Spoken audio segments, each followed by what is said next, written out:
Welcome back to the Sideline Report. A very familiar face was on the Fox national call of Washington and Detroit.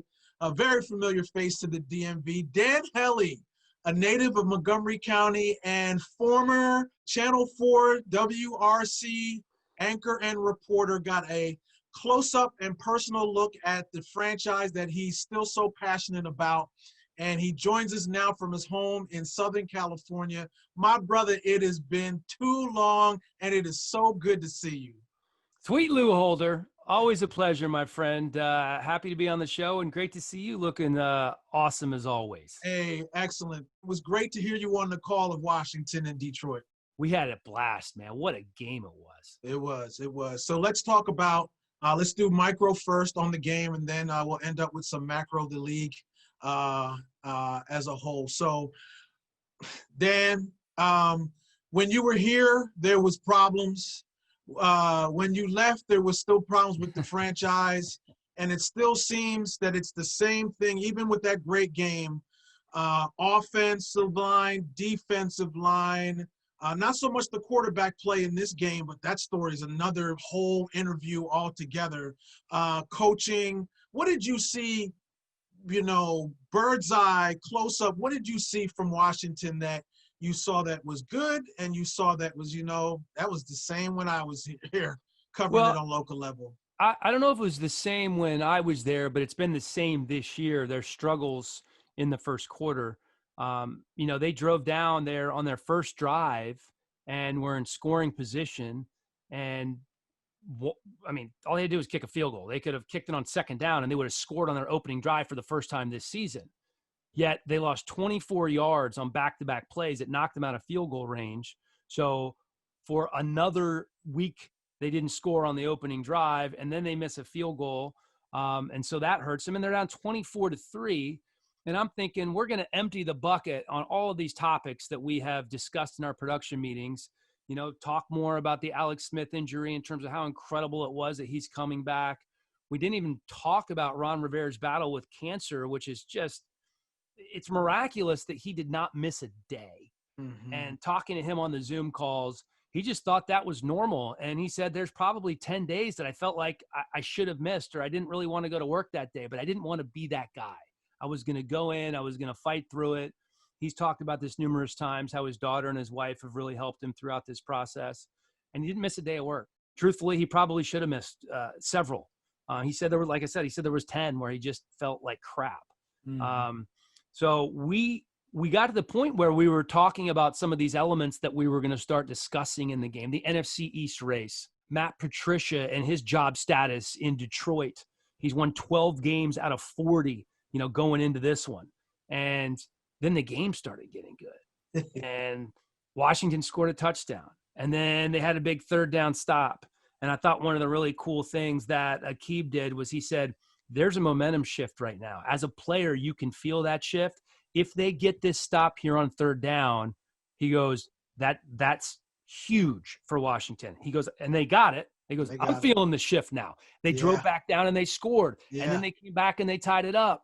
And then a game-winning field goal for Detroit. It's everything you could ask for when you call a game. We thought we were going to overtime, and that unfortunate penalty for Washington on Chase Young. And it was a stupid penalty. Obviously, he took 3 steps. It wasn't a hard hit, but he shoved him down. He shouldn't have done it. Now, that being said, I know all the Washington fans are like, oh, that was ticky-tack. Well, the ticky-tack call on the other side was the call on Desmond Trufant, one of those PI calls. He had 2 of them. That first one was tough. Yeah. So I guess what comes around goes around. As a play-by-play guy who was trying to be objective, I just wanted a great game, and we got a great game. And you got one. And you got one. So on the national level, as we, think broad level, what is the overall perception nationally of Washington? And 2, what do you think about how this whole COVID sort of was fans now? There's been a press release from Washington that are not going to have fans at this upcoming game because of the uptick that's going to happen in this area. It's crazy on both ends. Talk about the overall perception nationally of Washington and all the drama that they've gone through, and then the league as a whole.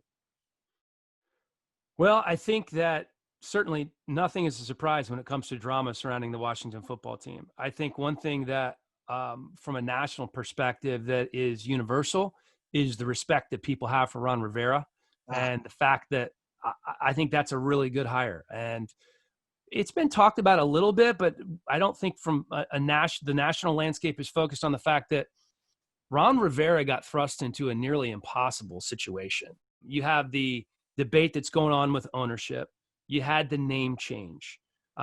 You had the George Floyd situation that not only was he dealing with his players, but he was asked basically, how do we respond to this as an organization? So he's given pep talks to people in marketing, and he was a figurehead for that organization and trying to run, off-season programs with the guys on Zoom. And he was the CEO essentially of that organization. They hired a very capable guy in Jason Wright to come in. But before that, it was all Ron. They were asking Ron what the new name should be. The guy wants to coach football. And he was dealing with that. He was dealing with cancer. And then we get into the season and he's dealing with the Dwayne Haskins situation. Meanwhile, he feels terrible. That Baltimore week, he shouldn't have been there. And he toughed it out.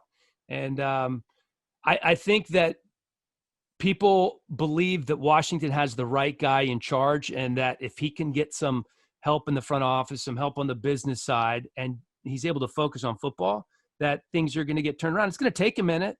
I would say as well, from the national perspective, the best thing that could have happened to Washington in that game is they showed some fight and some grit and came back and didn't win. Sure. And I know that sounds crazy, but you get a higher draft position. Yeah. Washington is not likely to make the postseason. And if you're not going to the postseason, you might as well get as high of a draft pick as you possibly can. Mm-hmm. And potentially, if they decide that they need to draft a quarterback, be in the top 5. So you have the opportunity to get one of those great quarterbacks that's coming out this year. Not likely to get Trevor Lawrence. I don't think anybody's going to be competing with the Jets in terms of the terrible scale, because they are at the top of the terrible scale right now. But that's what I thought. Just looking back at the game, I said, yes, would they have wanted to have won the game? Absolutely. But the way that it ended and the fact that it does go in the loss column, you're one step closer to having a top 5 pick. Sure. Dan, it's been great. Real quick before we leave, talk about what you're doing now and where people can see you. I'm on DirecTV every Sunday when I'm not calling a game. If you have DirecTV, there's the Red Zone channel, and then there's a Fantasy Zone channel. Fantasy Zone's awesome. It's just like the Red Zone. Instead of talking about who's winning and who's losing, we're talking about the individual players that you may or may not have on your fantasy team. So it's 7 hours of football with my former co-host Lindsey Rhodes from NFL Network, with James Coe, who used to be at NFL Network. You can now see him on Amazon Prime, and he's a fantasy expert, and the guru John Hansen, who's one of the old school fantasy guys, the best in the business, who gives you all kinds of nuggets. And Dr. Mark Addix, if you remember, former Redskins offensive lineman back in the day, is our injury expert. He's now an orthopedic surgeon down in Houston, so he flies in for the show every week, and we have a bunch of fun. You can also check out my podcast, The Hellie Pod. We have guests every week. Stefan Diggs, Good Counsel's own, is going to be our guest this week. I have Maurice Jones-Drew as my co-host, and we talked to Sean McVay earlier. We're just doing interview-driven podcasts. It was me and an interview subject. We talked for an hour about their career, their post-career life, if it's current players, about what they're doing off the field. And now it's a little bit more topical in terms of what's going on that week. And I'm hoping to have Aqib Talib, my broadcast partner, on to talk about his career, which was awesome. 5 Pro Bowls and a Super Bowl win. And that was neat on the game broadcast. I'm looking down, and there's Jack Del Rio, the defensive coordinator for Washington, and Matt Patricia, the head coach for Detroit. And he played for both of those guys. So all kinds of insight. But that's where you can find me now. I'd love you checked out the Hellie Pod or DirecTV, or if you're a UFC fan, I do that occasionally. So I'm all over the place, Sweet Lou. Excellent. That's the name of the game in our business today, man. So Dan, thanks so much, man. It's great. Local guy, gone national, doing well. It's so good to see you. Brother in arms, great colleague. And thank you so much for taking some time to talk about this Washington franchise. Appreciate it. My pleasure, Lou. Good luck with everything, buddy. Great talking to you. No problem. We'll be back with more of the Sideline Report when we return on the other side of this break.